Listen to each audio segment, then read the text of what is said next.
La sala de mis vecinos explotó por robar leña. Esta es una historia acerca de mis vecinos. Mi padre me la contó, ya que en aquel entonces yo era demasiado pequeño para poder recordarla. A principios de los 90, mi familia vivía en un vecindario de clase media baja. Nuestros vecinos eran gente bastante pobre. En total tenían 5 hijos. Sin embargo, eran bastante amables. En su casa no podían permitirse instalar calefacción, de modo que en el invierno dependían de leña que el padre procuraba de amigos del trabajo. Bueno, llegó el invierno y el padre empezó a usar leña. Sin embargo, tras un par de semanas a temperaturas bajo cero, empezó a darse cuenta que cada noche desaparecía parte de su leña. Ahora bien, teníamos otros vecinos que, por decirlo de alguna manera, no eran exactamente los mejores, y con eso quiero decir que eran perfectos imbéciles. Frecuentemente tenía que venir la policía por infracciones de ruido, y quién sabe por qué más. Permitían que sus niños aventaran piedras a coches que iban pasando, y eran bastante conocidos por haber robado a otros vecinos en el pasado. Ahora, volviendo al tema de la familia a la que le robaban leña. Después de una semana de estarse quedando sin leña, el padre fue a la casa de los ladrones y les preguntó si la habían tomado. Lo negaron, y como el padre legalmente no podía hacer nada al respecto, ideó un plan. Encontró el mejor pedazo de madera que pudo encontrar. Le hizo un agujero, solo para rellenarlo con fuegos artificiales, cuartos de cartucho de dinamita que habían sobrado de principios de año. Selló el agujero con pegamento y colocó el pedazo de madera en la parte superior de la pila de leña. Efectivamente, al día siguiente, ese trozo de madera había desaparecido. Aproximadamente una semana después, todo el vecindario fue despertado por una gran explosión, y los niños de los imbéciles salieron corriendo de la casa, gritando: «¡La chimenea acaba de explotar!». Por suerte, nadie quedó lastimado. Mi padre me cuenta que cuando miró hacia afuera, los vecinos imbéciles tenían lo que él describe como un agujero de caricaturas en la pared de la chimenea, con hollín por todo el césped, y presumiblemente también en su sala. Un caricaturesco final para una caricaturesca venganza. Hopper, no quiero estar en contra, pero tu vecino corrió con mucha suerte, especialmente tomando en cuenta que había niños en la casa. Yo no lo recomendaría. ¿Estoy despedido? ¿Estás seguro? Ok. Primero, esta historia me la contó un amigo y trata de su padre, por lo tanto, no podré contestar muchas preguntas. Pasó más o menos en el año 2005. Personalmente, creo que la historia es cierta, pero por supuesto, no lo puedo verificar. Segunda nota, esto pasó en Suecia, donde no sé si existe el empleo a voluntad. Es decir, una vez que un empleado pasa un periodo de prueba inicial de 6 meses, este empleado no puede ser despedido sin causa justificada, la cual requiere documentación que la respalde. Ahora, el padre de mi amigo, ya jubilado, era ingeniero mecánico. Cuando esto pasó, tenía 55 años y tenía mucha experiencia en su campo. De hecho, tenía habilidades que eran casi únicas y que podían replicarse, pero a un costo altísimo. Estoy hablando de varias personas de diferentes empresas y países que tardarían semanas, si no meses, en poder familiarizarse con proyectos específicos únicamente para poder hacer las mismas tareas que hacía él. Aparte, era un tipo directo y sin rodeos, hacía bien su trabajo, pero también señalaba los problemas y esperaba que los demás se los señalaran a él. Estaba sumamente orientado en la búsqueda de soluciones y no tenía tiempo para las intrigas de la oficina ni para mantener una actitud positiva, como decía en el trabajo. En resumen, era el típico ingeniero, mayor y gruñón que realmente sabe lo que hace, y si tú se lo pedías, siempre estaba dispuesto a ayudar, pero no era muy participativo en actividades de integración de equipo ni nada más. Aparte, de manera paralela, tenía un negocio propio, realizando pequeños proyectos y otras cosas. Ahora, tal como su empleador lo exigía, lo había informado y también se había asegurado de no estar generando ningún conflicto de interés, de modo que su jefe estaba al tanto y lo aceptaba. Duró por muchos años en la empresa, tiempo en el cual él fue considerado un empleado muy valioso, al punto que se le fueron entregados varios premios, los cuales a él no le importaban mucho, pero en fin, según todos los testimonios, le pagaban bastante bien, respetaban sus conocimientos y se adaptaban a su estilo, y él correspondía de vuelta, trabajando con mucho empeño y guiando a los nuevos ingenieros, más jóvenes y recién contratados, para poder convertirlos en compañeros de trabajo que fueran eficientes. Sin embargo, la empresa fue adquirida por una empresa más grande y un nuevo equipo directivo fue instalado. Inicialmente, se le prometió a todo el mundo que las cosas iban a continuar como siempre, pero con la nueva dirección también fue implementada una nueva cultura de oficina. La nueva dirección empezó a presionar a los empleados para trabajar horas extra sin que fueran pagadas, para de esta manera adoptar una cultura corporativa un poco más americana, con vítores, aplausos, etc. Él lo consideró extremadamente vergonzoso y se negó a participar. Su condición de empleado veterano y con experiencia lo mantuvo a salvo durante un tiempo, hasta que la nueva dirección se dio cuenta que la resistencia a la nueva cultura de oficina giraba en torno a él y comenzó a presionarlo para que se adaptara. Cuando no lo hizo, se volvieron cada vez más hostiles. Al darse cuenta que tenía mucha influencia en la empresa, ya que había sido un mentor de un gran porcentaje de los ingenieros, y la resistencia de los nuevos jefes giraba en torno a él, comenzaron a ordenarle que trabajara horas extra. Él contestó que estaba cumpliendo con los plazos para sus proyectos y que si había identificado alguna emergencia que ocupara horas extra, primero debería consultarlo con el sindicato,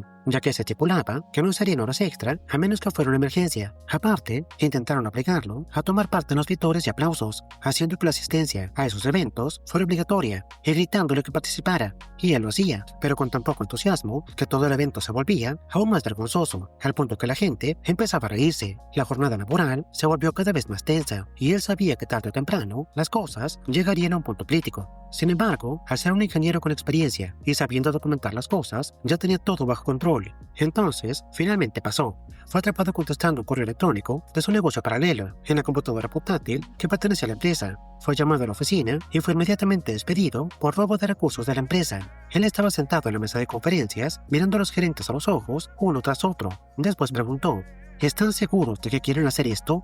Los tres dijeron que sí. Él repitió: ¿están realmente seguros de que quieren hacer esto? El personal de seguridad lo acompañó a su mesa para que dejara su teléfono, su credencial y también su computadora portátil. Después de eso, fue acompañado a la salida. Una vez fuera del edificio, él hizo una llamada a su representante del sindicato, el cual de inmediato canceló el despido, alegando una falta de causa justa, lo cual implicaba que el caso iba a ser sometido a arbitraje ante una junta laboral. Resulta que la empresa tenía una política de informática que permitía a los empleados usar computadoras de la empresa para asuntos personales, incluyendo negocios paralelos, siempre y cuando se estuviera usando en un descanso y los protocolos de seguridad informática fueron cumplidos como es debido. La empresa estaba al tanto de su negocio paralelo y había sido aprobado, y él estaba en un descanso, y por supuesto tenía a la mano la declaración de su negocio, firmada por el antiguo jefe y la política de informática. Él le mandó todo esto a su representante sindical. Después de eso llamó a su abogado y le pidió que mandara a la empresa una carta de cese y desista sobre 2 patentes que poseía, patentes que en sí no eran muy importantes. Solo con ellas no podría ganar mucho dinero, ya que principalmente se referían a cosas muy específicas y más que nada eran usadas por las soluciones que diseñaba y las usaba en la empresa en la cual trabajaba, pero aún así eran suyas y las había traído consigo al trabajo, permitiendo que la empresa las usara a cambio de un salario ligeramente mejor, y por supuesto en su contrato todo estaba debidamente documentado. Después de eso, volvió a casa para unas vacaciones y para atender su negocio secundario. Él siempre fue un hombre previsor y tenía bastante dinero ahorrado como para poder vivir cómodamente durante un buen tiempo, hasta el punto de considerar jubilarse por completo. Mi amigo me contó que al dejar la empresa, recibió 2 ofertas de empleo de empresas de la competencia que tenían ya un tiempo intentando ficharlo. Intentaron contactarlo prácticamente en cuanto supieron que estaba disponible.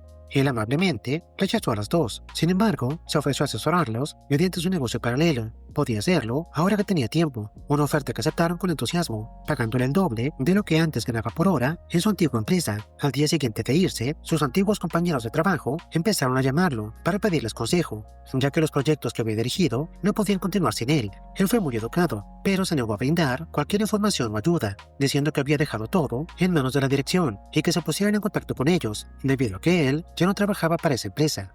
Varios clientes llamaron a su número privado y él les dio la misma respuesta, y como su número privado no figuraba en ningún registro público, él sospechaba que tanto como antiguos compañeros de la empresa y antiguos clientes habían invertido tiempo y dinero para poder encontrarlo. Pasaron 2 semanas antes de que un gerente lo llamara para hacerle unas preguntas. Él, educadamente, declinó contestarle. Recibió un pequeño regaño y él contestó algo como: «Lo lamento, creo que me está confundiendo con una persona que trabaja para usted», y colgó. Esto pasó varias veces, y la semana siguiente, Recursos Humanos le hizo una llamada para comunicarle que el despido solamente fue un error y que podía volver a su puesto. Él, de nuevo, declinó amablemente, diciendo que estaba esperando a lo que dijera la junta laboral, pero que hasta entonces estaría encantado de ofrecer asesoramiento, pero solo si le pagaban 6 veces más de lo que solía cobrar por hora. Esto, por supuesto, después de impuestos y gastos de gestión. Tras un par de días de discusiones y negociaciones, a la empresa no le quedó de otra más que aceptar, y fue entonces cuando sacó a la luz el tema de las patentes, obligándolos también a pagar por ellas.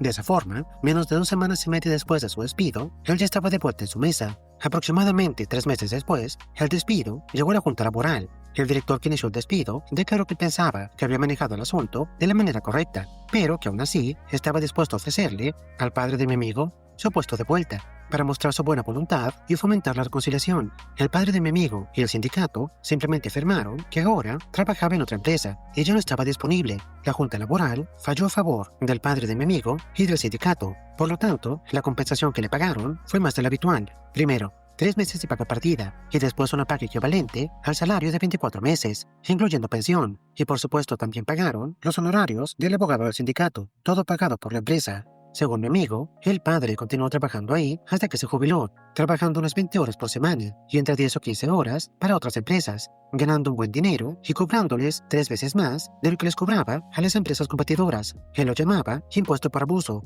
Los directivos responsables del despido no perdieron su empleo, pero fueron trasladados a un grupo aparte del resto del departamento, en lo que respecta al cálculo de bonificaciones. Verá, lo que estaban costando las consultorías del padre de mi amigo y los costos de arbitraje ante la junta laboral se habían sacado de su departamento, lo cual significaba que constantemente se pasaban del presupuesto y por lo tanto durante varios años no fueron elegibles para recibir un bono, lo cual en esa empresa representaba una fracción importante de las prestaciones, lo cual provocó que al menos uno renunciara. Mi amigo también me dijo que cada vez que la gerencia presentaba alguna queja, su padre tan solo sonreía y de manera burlona les preguntaba: ¿qué vas a hacer? ¿Despedirme?